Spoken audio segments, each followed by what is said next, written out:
Compartilhar uma palavra com vocês, uma palavra que Deus já de muitas maneiras, tocou o meu coração e enfim, trouxe algo ao meu coração que talvez você até saiba, assim, o que eu vou partilhar hoje provavelmente não é algo novo, mas eu quero ainda assim te desafiar a uma reflexão sobre idas e vindas, sobre começos e recomeços.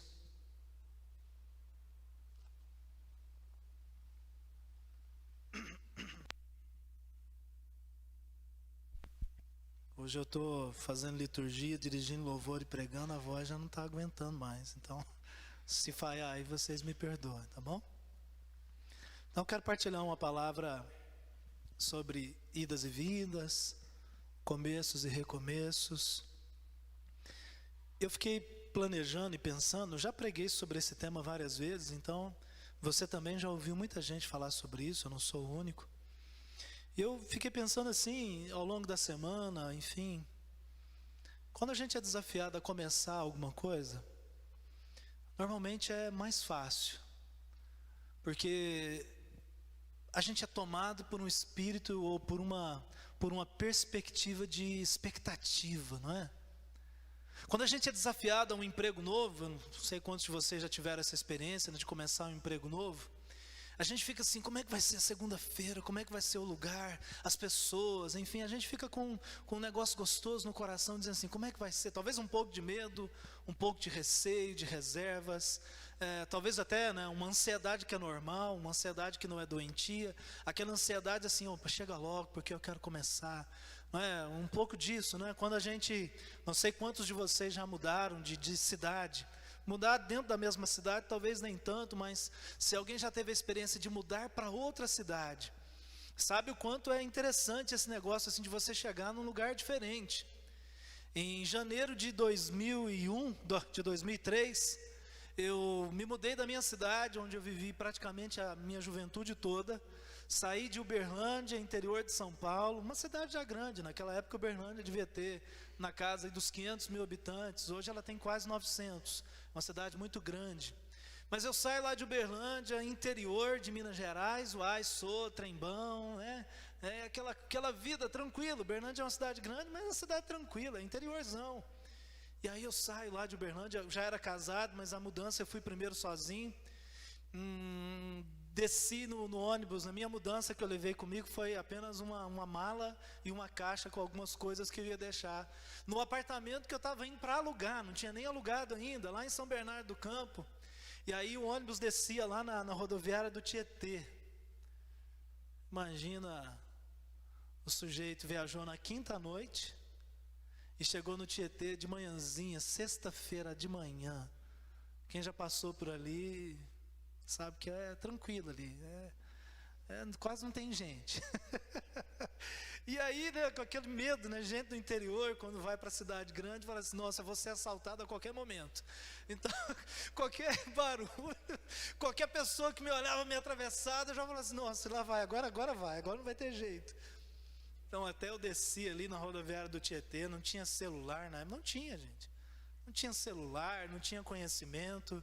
Aí desce ali, você vai pedir informação, olha, qual que é o ônibus que descendo, saindo aqui do Tietê, vai para São Bernardo do Campo, Rude Ramos, que era o bairro onde eu tinha que ir. Aí você conversa com ela, não sei, pergunta em tal lugar e tal, até que eu encontrei informação, falaram o ônibus, eu fui para o lugar onde o ônibus parava, e fui para começar a minha vida cheio de entusiasmo. Conheci São Bernardo do Campo, depois a Ju foi no sábado, com o restante da nossa mudança, que se resumia numa geladeira, num fogão e num colchão, e numa cama. A nossa mudança foi isso. E uma televisão de 14 polegadas Philco, daquela desse tamanhozinho, é quase do tamanho da tela do meu iPad. Era a televisão que eu tinha para começar a vida, cheio de expectativa, cidade nova, tempo novo. Daí depois nós mudamos, comecei a trabalhar, a ser pastor em Guarulhos, fui pastor 3 anos em Guarulhos, pastor em Andradina, depois eu estou aqui, coitado de vocês, já há 12 anos, não sei até quando, enfim, mas desculpa aí fazer isso com vocês, já são 12 anos que eu sou pastor aqui, E sabe, queridos, essa coisa então de mudança, de coisa nova, de viver histórias novas, o nosso coração fica cheio de entusiasmo. Uma pessoa entusiasmada é alguém cheia de vida, é alguém que, sabe, eu vou viver algo diferente, eu vou aprender, eu vou conquistar, enfim, eu vou viver algo transformador na minha vida. Agora, você já teve, na medida contrária, o desafio de recomeçar alguma coisa? Alguma coisa que você iniciou e deu errado, ou não foi bem sucedido, e de repente tem que parar para depois recomeçar? Esses dias eu estava pesquisando, lendo, enfim, e eu cheguei à conclusão que é muito mais fácil começar do que recomeçar. Porque recomeçar, gente, significa que nós desistimos, não daquilo que nós queríamos, mas que nós desistimos de algo que nos causou alguma dor, algum sofrimento. Se precisamos recomeçar alguma coisa, é porque algo na nossa vida, seja o que for, teve que ser interrompido. E se algo que nós amamos e dedicamos a nossa vida por algum tempo, por muito tempo ou por pouco tempo, mas se dedicamos, não importa o tempo, com intensidade a nossa vida a alguma realidade, e isso não foi adiante, foi necessário parar, significa que há sofrimento, significa que há algum tipo de dor. Aliás, guarda isso aí no seu coração, a dor é inevitável nessa vida. Nós precisamos aprender a aumentar a nossa capacidade de suportar a dor. Porque a dor, ela é uma realidade que nós vamos enfrentar. A dor é algo que vai acontecer na minha vida em algum momento e na sua vida. A dor é inevitável, mas a tristeza é opcional. Eu fico triste, eu permaneço triste enquanto eu quiser ficar triste e permanecer triste. Eu não posso impedir que a dor cause alguma tristeza na minha vida, mas eu posso impedir que a tristeza tome conta da minha vida, entenderam? Eu não posso impedir de que venham dores. Eu não posso impedir que tristezas venham ou tentem me abater, mas eu posso impedir que a minha vida seja tomada pela tristeza. Se tivesse no Instagram com aquele fundo preto, com uma musiquinha triste, amanhã eu ia ter muitas curtidas nessa frase, hein? Aleluia, hein? Hoje nós falamos de mídia social no estudo da escola dominical, né? Então era uma coisa boa. Sabe, aliás, faltou muita gente hoje na escola dominical, né? Deixa eu abrir esse parênteses. Você faz falta na escola dominical, queridos, venha participar da escola bíblica dominical, amém? Talvez você estava de ressaca por causa das irmãs, né? Das irmãs, como é que é o nome delas mesmo? A Maiara e Maraísa, eu sempre enrolo meu nome, a minha língua na hora de falar o nome das duas. Não sei, de repente você estava meio de ressaca da Mara e da Maraísa, mas as duas irmãs aí que cantam essa noite aí. Bom, então eu acho que ninguém, não sei da sua vida, não, você que sabe, mas vem para a escola dominical, amém, não perde a ocasião de servir ao Senhor, não, amém, queridos? Mas, deixa eu voltar aqui no que eu quero falar, que isso aqui foi só um parêntese, sabe, amados? Então a gente precisa aprender, então, a não permitir que a tristeza tome conta da nossa vida, e nesse tempo, que é o que eu quero partilhar com vocês, nós somos desafiados a viver alguns recomeços nas nossas vidas. Alguns recomeços nas nossas relações familiares, alguns recomeços nas nossas relações de trabalho, alguns recomeços de processos interiores do nosso coração e da nossa vida.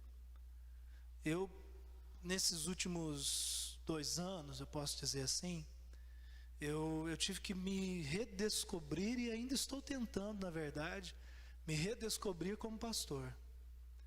Porque tudo que eu acreditava, tudo que eu ensinei, deu tudo errado. Deu tudo errado, a gente pode olhar até pela própria igreja, né? Uma igreja que tinha 600 membros, hoje tem 150. Então eu tive que me redescobrir e repensar, Deus, o que está acontecendo? O que está, meu Deus, o que aconteceu? E aí eu estou tentando, porque eu não terminei ainda, eu sou uma obra inacabada. Ela é bem inacabada, né? Bem inacabada, estou longe de ser concluído. Sabe, queridos, então a gente precisa repensar, reviver e reconstruir alguns processos. E não é problema recomeçar. Apesar da dor, apesar da insuficiência que nós muitas vezes sentimos, é necessário recomeçar muitas obras e muitas situações ao longo da nossa vida.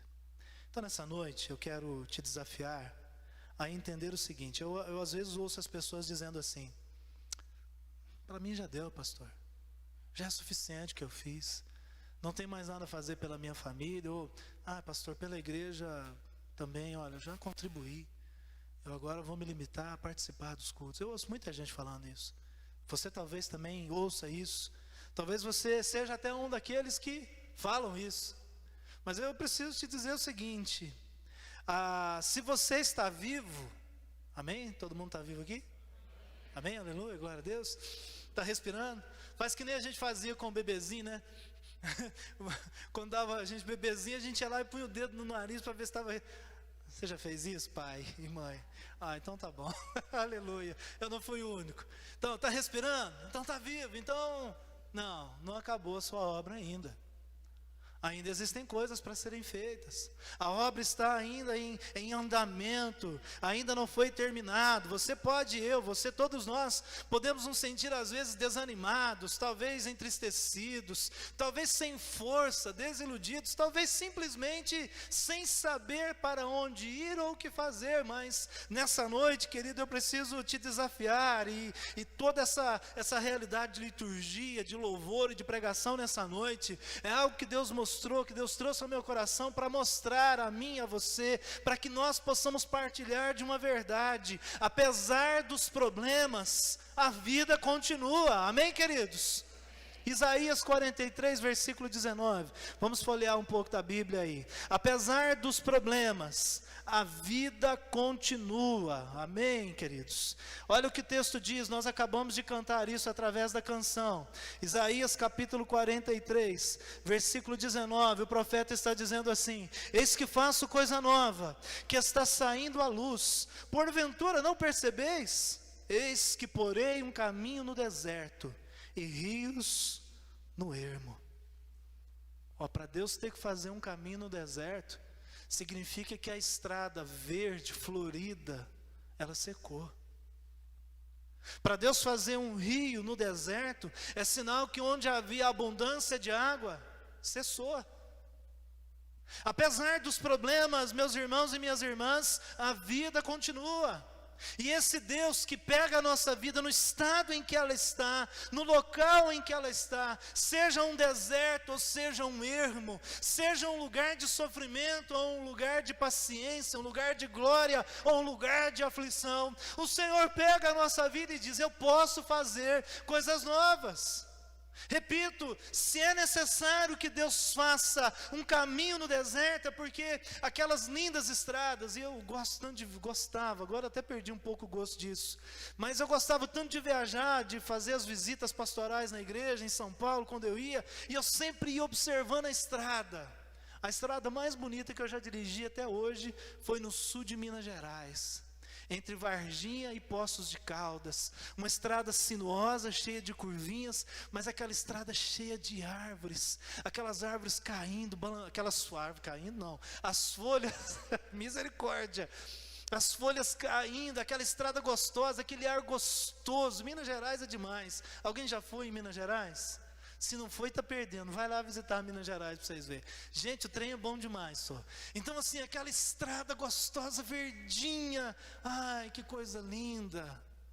Mas se Deus precisa fazer, na expressão de Isaías, um caminho no deserto, é porque toda aquela abundância de coisas lindas, cheirosas, porque a árvore traz um cheiro diferente, as árvores trazem uma atmosfera diferente, não é? Um ar puro, é porque tudo aquilo acabou, mas Ele pode fazer de novo. Não sei se você já viu a tristeza que é um rio secar, um rio seco, um canal de água seco. Deus está dizendo assim: olha, a vida continua. Eu posso levantar, eu posso fazer brotar da terra rios no ermo. Eu tenho poder e autoridade para fazer isso. A vida continua, meu irmão e minha irmã. Talvez seja um desafio para nós hoje voltar ao primeiro amor, voltar à vida que nós levamos antes da pandemia, e nunca mais nós seremos os mesmos, gente. O que nós éramos em março de 2020, nós nunca mais seremos os mesmos. A vida continua apesar de tudo que nós vivemos, a vida continua apesar de todas as realidades que nós enfrentamos. A vida continua, então, em nome de Jesus, não se entregue, não cruze os braços, levante, não acabou. Ainda há esperança para você, ainda há esperança para mim. Jó capítulo 14, versículo 7, se você quiser conferir aí na sua Bíblia, a palavra de Deus nos diz assim: porque há esperança para a árvore cortada, mesmo que o seu tronco esteja caído, apesar dos problemas, para frente, não para trás. É aquele exemplo clássico, quando a gente está dirigindo, o retrovisor é maior que o para-brisa. Está até de laranjinho, rapaz, que no casamento, na vida sentimental, na vida profissional, na vida espiritual, a família é sempre do mesmo jeito. Aquelas pessoas por mágoas, por decepções, a vida continua apesar dos problemas. E todo recomeço, querido, todo início de vida, todo recomeço de vida, ele leva tempo. Leva tempo, gente. Leva tempo. Eclesiastes capítulo de prantear e tempo de saltar de alegria, tempo de esparramar pedras, tempo de ajuntar pedras, tempo de abraçar e tempo de afastar-se de abraçar, tempo de buscar e tempo de perder, tempo de guardar e tempo de lançar fora, tempo de rasgar e tempo de costurar, tempo de estar calado e tempo de falar, tempo de amar e tempo de aborrecer, tempo de guerra, tempo de paz. Todo recomeço leva tempo, gente, e exige fé, exige esperança, exige perseverança. Eu me recordo que no ano passado, eu preguei uma mensagem em que eu falei assim, eu usei aquela expressão do salmista no Salmo 40, quando o salmista diz assim: esperei com paciência pelo Senhor. Esperar, gente, é ficar parado. Esperar nessa expressão é viver uma vida passiva, não é assim? O paciente tem que esperar a hora do seu atendimento, não é assim? Passivamente, se não quiser arrumar confusão, tem que esperar ser chamado, não é assim? Então, essa expressão espera, ela precisa ser trabalhada no nosso coração, porque não é isso que a Bíblia está dizendo. Esperar no sentido bíblico é algo que eu gostaria de relembrar. Isso eu já falei, conforme eu enunciei.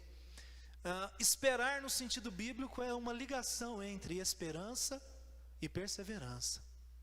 É uma conjugação destas duas palavras, ou destes dois verbos. Esperar, na verdade, no conceito bíblico, a tradução deveria ser esperançar. Esperançar, que é a junção da esperança com a perseverança. Espera no sentido de ficar parado, no sentido de sofrimento, de passividade. Não é isso que a Bíblia propõe para mim e para você. Todo recomeço leva tempo, mas todo recomeço leva tempo na presença de Deus, porque o nosso coração é cheio de esperança e cheio de perseverança. Esperançar, gente, é ir atrás e não desistir. Quantos cristãos e cristãs, quantos homens e mulheres desistiram de tantas coisas ao longo de sua vida, porque mentalmente estavam condicionados à reflexão da espera passiva, angustiante, sofredora, muitas vezes até, enfim, esmagadora dos nossos sentimentos. Ficar esperando. Agora, quando a gente entende essa ligação entre esperança e perseverança, a gente entende que o Senhor nos chama para andar com Ele, para buscar, enfim, o espiritual, para buscar a palavra do céu sobre a terra, Viver pela fé, como disse Hebreus 11:6, sem fé é impossível agradar a Deus, porque é necessário que aquele que se aproxima de Deus, então se eu me aproximo de Deus, eu não estou passivo, eu não estou aqui quietinho, parado, oh Deus, eu estou aqui. Aquele que se aproxima de Deus pela fé, é necessário que aquele que se aproxima de Deus através da fé, creia que Ele é galardoador daqueles que o buscam. Está aí na Bíblia, pode conferir aí, Hebreus 11:6. Esperançar, gente, significa não se conformar. Amém, queridos? Esperançar significa também abrir mão da teimosia. Tem gente que acha que é perseverante, mas eu preciso dizer que às vezes você está errado. E ao invés de ser uma pessoa perseverante, cheia de esperança no coração, você tem sido teimoso e teimosa. Teimoso por quê, pastor? Porque o teimoso é firme em continuar nos seus erros. Você já viu pessoas dizendo assim: eu não vou mudar, pastor, vou continuar do jeito que eu sou. Tá bom assim, não vou mudar. Você já falou isso alguma vez? Você já ouviu alguém dizendo isso alguma vez? Isso é teimosia, gente. É rebeldia. E na Bíblia, rebeldia é comparado ao pecado da feitiçaria. Olha a maldição. Olha o mal que a gente às vezes gera para a nossa vida pela nossa teimosia. Agora, perseverante não. Perseverante é o homem e a mulher que é firme nos seus propósitos, nos seus projetos. Propósito significa sentido de vida. Eu tenho sentido para a minha vida e eu vou viver para construí-lo, para influenciar, para transformar. Tem diferença, viu, gente?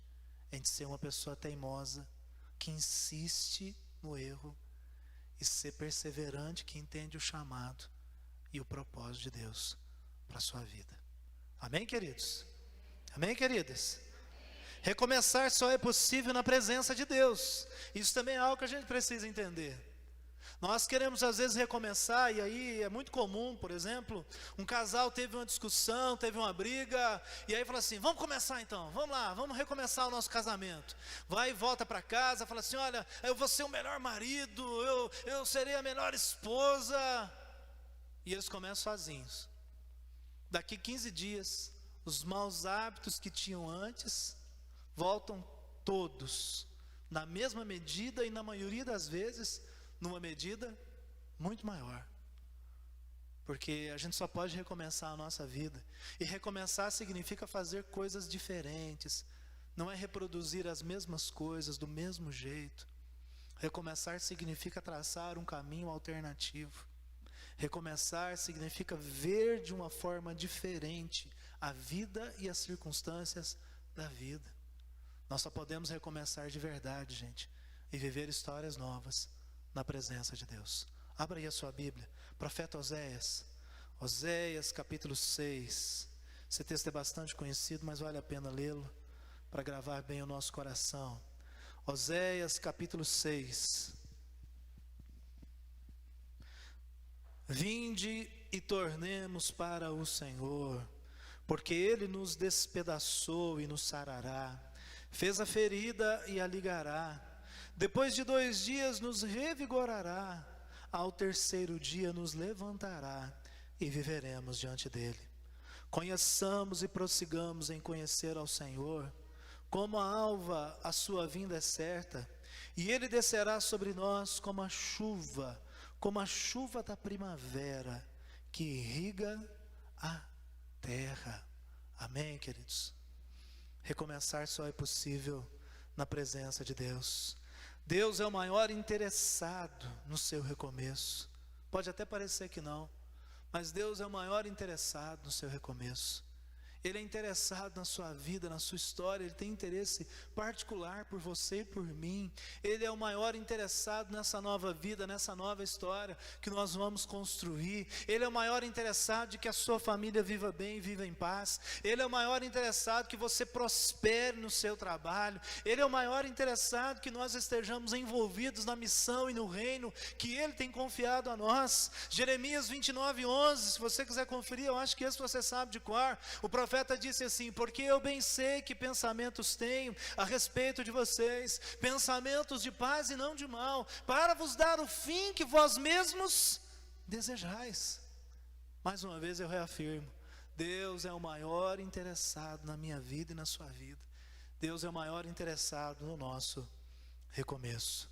Mas quando Jeremias disse essa palavra, é preciso a gente entender que eles estavam vivendo um contexto de escravidão.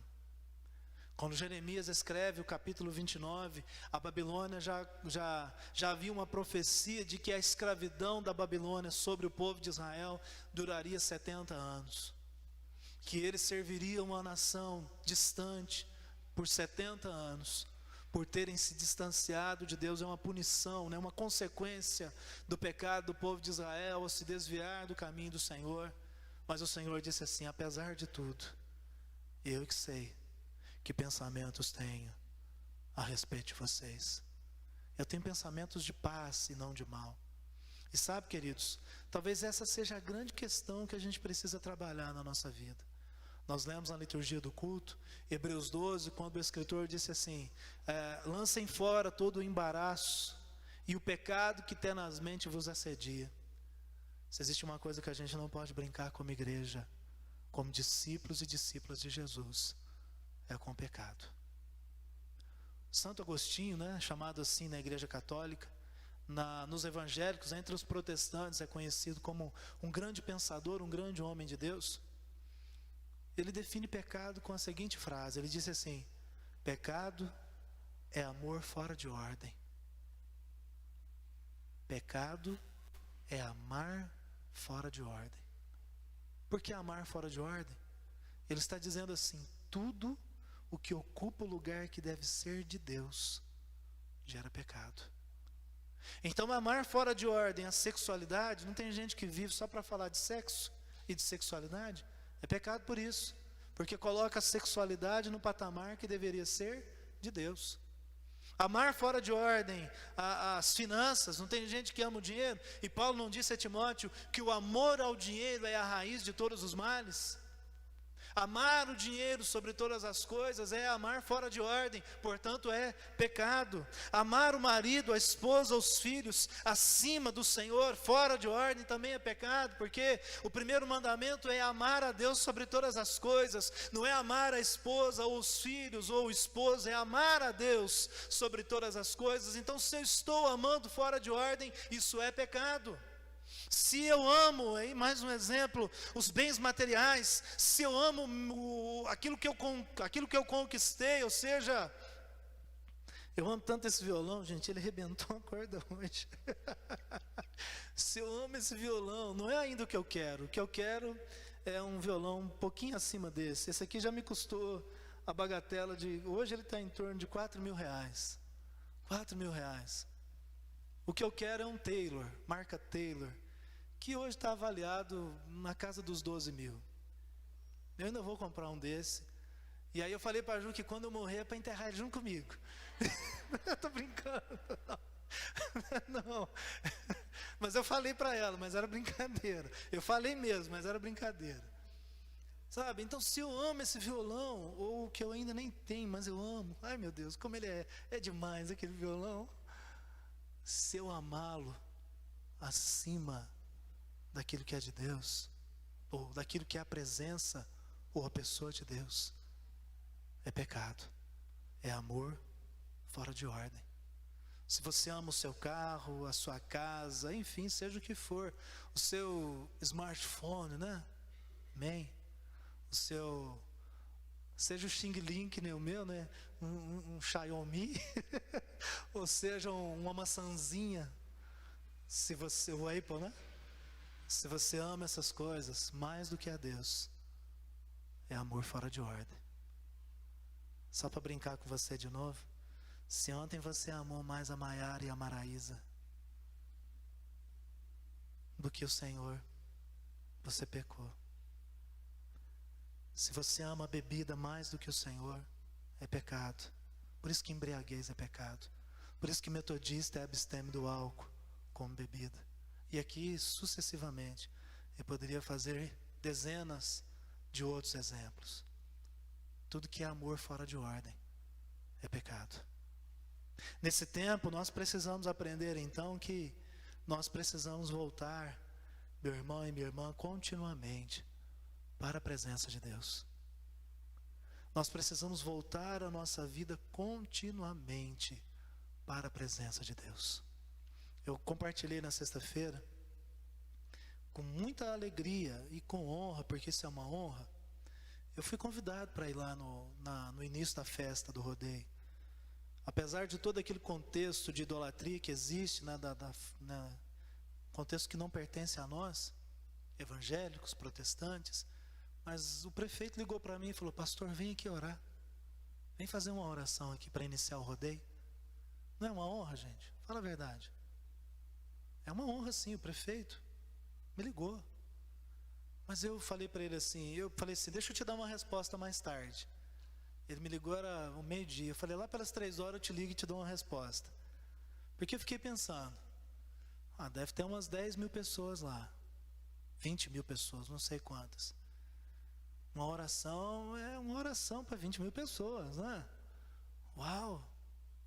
Mas depois eu fiquei pensando assim, mas e se eu contrariar tudo que eu falo? Tudo que eu sempre ensino, só por estar lá? Porque as pessoas não entendem o propósito e o projeto. Por mais que eu goste muito do prefeito, eu tenho uma boa amizade com ele, tenho um bom contato com ele. Assim, eu vou agradar o prefeito porque ele é meu amigo. Amigo assim, né, a gente tem proximidade. Ou eu vou agradar a Deus, que colocou algo no meu coração. E eu sempre partilhei daquilo que eu senti de Deus como sendo verdade. E fiquei 3 horas assim, pensando, conversando com Deus. E aí eu liguei para o prefeito 3 horas e falei, olha, eu agradeço muito pelo convite, foi uma honra o senhor ter me convidado. Isso não é a primeira vez não, já aconteceu em 2019 também. Mas eu preciso dizer para o senhor que dessa vez eu não posso ir. Eu não vou dessa vez. Eu tenho um compromisso com a igreja, eu preciso honrar a minha igreja. Eu tenho culto hoje, eu vou para a igreja hoje, eu tenho culto. Não importa se no culto tinha 25 pessoas. Não importa. Eu tenho um compromisso com Deus. E sabe, queridos, eu estou dizendo isso é só para dizer da minha história, que é muito parecida com a sua. Porque todos os dias acontecem coisas diante de nós, na nossa vida, na nossa família, no nosso trabalho, que precisam nos levar a tomar uma decisão. Ou andar com Deus, ou andar distante de Deus. Recomeçar, gente, só é possível na presença de Deus. Amém, queridos? Então eu quero te convidar para a gente ter um tempo de oração. Mas antes eu preciso te dizer só mais uma coisa. Para você guardar, a vida continua. Amém? Amém, queridos? Sabe qual que é o lugar mais rico do mundo? Qual é o lugar mais rico do mundo? Quem falou isso? Mas por que você falou isso? É isso aí mesmo, esse cara é demais, hein? Aleluia! Gostei, viu? Cemitério, é isso mesmo, parabéns, querido. Você é demais, viu? Parabéns, é isso mesmo. O cemitério é o lugar mais rico do mundo, porque lá estão enterrados os maiores sonhos, de centenas e até milhares, dependendo da quantidade, do tamanho do cemitério, de milhares de pessoas que já foram enterradas ali.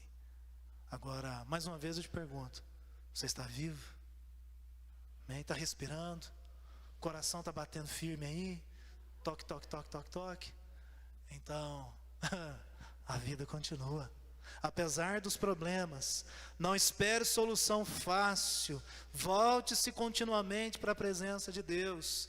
Entenda que a fé não lhe isentará de enfrentar problemas. Muito pelo contrário, a fé é o resultado do enfrentamento dos problemas. Jesus disse isso em João 16:33. No mundo tereis aflições. Ele está dizendo, vocês vão enfrentar muitas coisas. No mundo vocês terão aflições, vocês viverão muitos problemas, mas tenham bom ânimo. E bom ânimo significa tenha fé.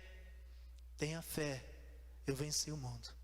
Se Ele venceu, Ele nos deu a vitória. Amém, queridos? Embora eu e você não podemos começar de novo muitas coisas do zero, nós podemos recomeçar. E mesmo que tenha doído alguma situação na nossa vida, tenha nos causado constrangimento, sofrimento, recomeçar significa que nós podemos construir um final inédito. Amém, queridos? A vida é assim, é escrita por capítulos. Capítulos que terminam, capítulos que se iniciam. Nós podemos escrever um final inédito para a história da nossa vida, para a história da nossa família, para a história da nossa igreja, para a história da nossa cidade.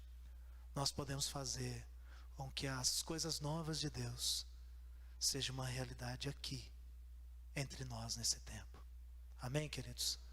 Então, nesse dia 7 de agosto, eu quero te convidar a recomeçar. Amém?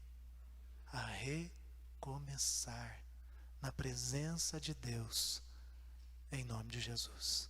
Amém? Vamos orar? Coloque sua vida aí diante do Senhor. Você precisa da ajuda de alguém? Tem alguém aí do seu lado que certamente partilha dos teus sonhos, amém?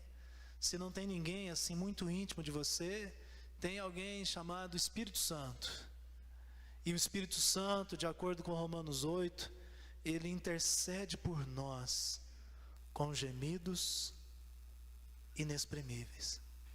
Ainda que de alguma forma você sinta que está sozinho ou sozinha, o Espírito Santo de Deus, Ele está aí do teu lado agora. E é Ele, querido. É Ele, querida, que tem o poder e a capacidade de te ajudar a recomeçar, a viver coisas novas, a fazer coisas novas. É Ele, ninguém mais. Então fala com Ele, nós temos um tempo, os meninos podem dedilhar essa canção de novo aqui, te inspirando, bem suave. Mas lembra, querido, todo recomeço leva tempo. Você não está no fim de um tempo, mas no meio de um processo. Estar no meio do processo é ser desafiado a recomeçar. Recomeça. Talvez você viveu alguma perda, alguma dor. Talvez o entusiasmo passou por algumas coisas. Talvez você até diga: não é mais para mim. Mas o Senhor está dizendo: vem, filho, vem, filha, recomeça teu casamento. Você não pode voltar 5, 10, 15, 20 anos atrás, mas daqui para frente você pode escrever um final inédito, uma história diferente. Leva tempo, mas entenda que você precisa encher o seu coração de esperança e de perseverança. Esperançar é o chamado de Deus para nós hoje. E se porventura você tem amado alguma coisa fora de ordem, ainda é tempo de voltar ao primeiro amor. Volta ao primeiro amor. Senhor. Volta de onde você nunca deveria ter saído. Lembra de onde você caiu e volta. Volta, querido. O mundo não é o seu lugar. Você foi chamado para viver na mesa, na presença do Rei, sentado à mesa com o Rei, sentado com Ele à mesa, com a mesa do Rei Jesus, do Senhor dos Senhores. Você não foi chamado para assentar-se à mesa de Nabucodonosor e do mundo, comendo das finas iguarias que o mundo oferece, como a sedução, o pecado, a sexualidade, o amor ao dinheiro, o amor exagerado aos bens materiais, uma vida de promiscuidade, uma vida sem compromisso. Você foi chamado para andar na presença do Rei Jesus, onde há alegria, onde há paz, onde há contentamento, onde há renovo. Se a sua vida está como um deserto seco, oh, aleluia, o Senhor está trazendo à vida coisas novas, ou seja, Ele vai fazer um caminho no deserto. E andar no deserto é ter a sombra da nuvem da presença de Deus durante o dia, para que o sol não te cause feridas. É ter a iluminação do sol, do brilho de Deus à noite, para que você não ande sem direção. Sua vida está seca como um rio sem vida. Ele pode fazer as águas brotarem de novo, porque Ele faz as águas brotarem. Diz o texto lá de João 7,37: do seu interior fluirão rios de águas vivas, diz o Senhor. E essas águas vivas brotando será em nome de Jesus e para a glória do Senhor, um rio no ermo. Haverá vida, haverá renovo. Faz essa obra, Senhor. Faz, Senhor. É a tua igreja que ora, Paizinho.